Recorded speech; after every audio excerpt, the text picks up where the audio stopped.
राजा हो तो है कैसे मनाई, राजा हो कैसे मनाए, राजा हो कैसे मनाए। ये गीत जौनपुर में कार्यक्रम था मनीष लाल यादव से, वो तिलक के उपलक्ष्य में था और इस गीत को मिलियन तक गया और बहुत अच्छा प्यार दुलार मिला आप लोगों से।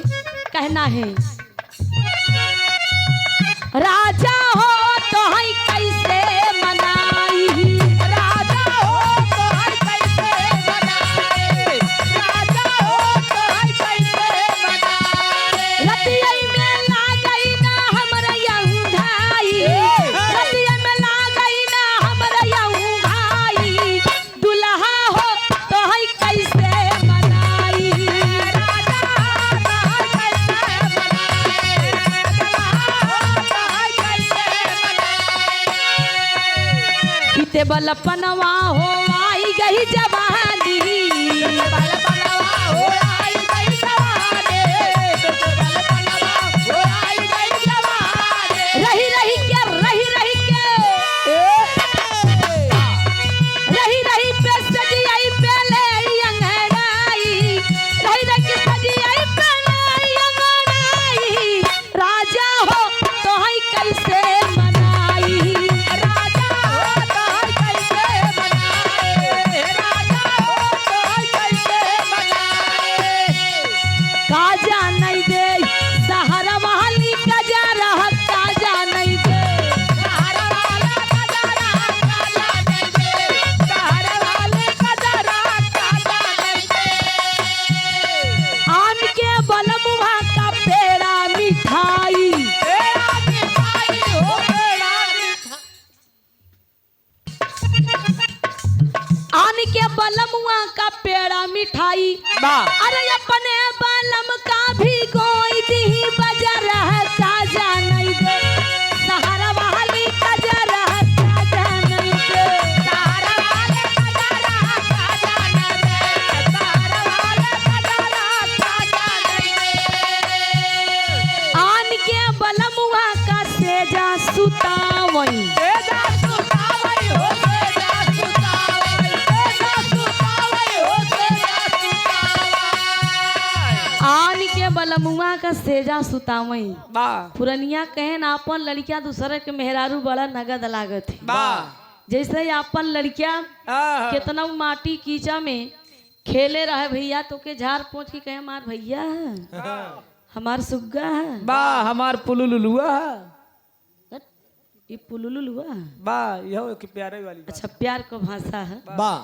तो कहीं आपन लड़किया बढ़िया से खिलाए चुमकार नहीं भैया, आपन कितना मेहरारू सुंदर रहे मुकेश भैया, दूसरे के मेहरारू देखी है क्या माल है। कहीं बड़ी टाप फलन मेहरारू है, अपने के देखे जर खाए अपने से एकदम अघा जाए, चाहे कितना ब्यूटी बनाए रहे। अब फलानमा के मेहरारू कितना करिया रहा है, आ घूंघट तक उठाई दे अगर तनिक रच के देख ही गए, हाँ अगर दिखाई के चेहरा जान गए कि बस एकदम बहुत सुंदर बाटे,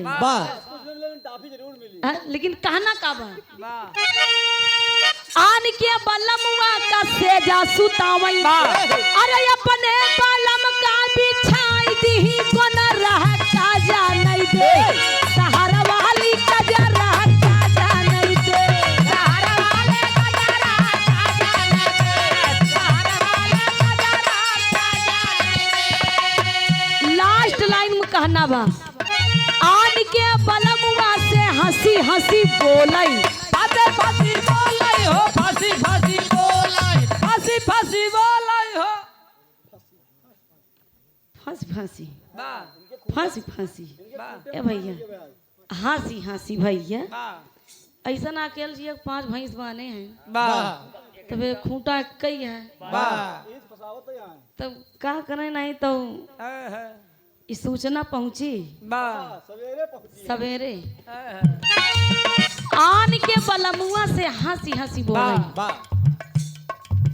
आपन कितना खाए पिए के वाह फ्री करे रहो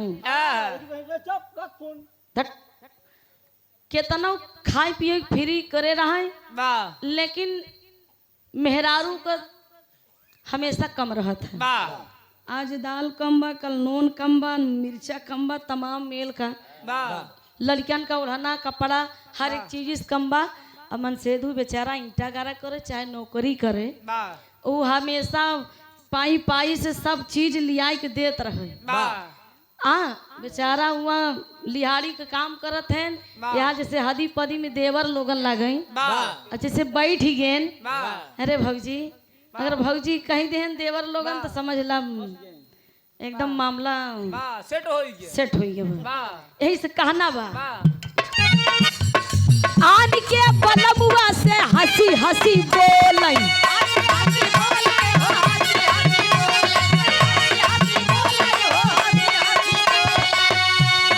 आन के बलबुआ से हंसी हंसी बोलई अरे अपने बलम का देखाई दी नखर रहता जाने दे शहर वाली का जा रहता जाने दे शहर वाला का जाने दे शहर वाला का जाने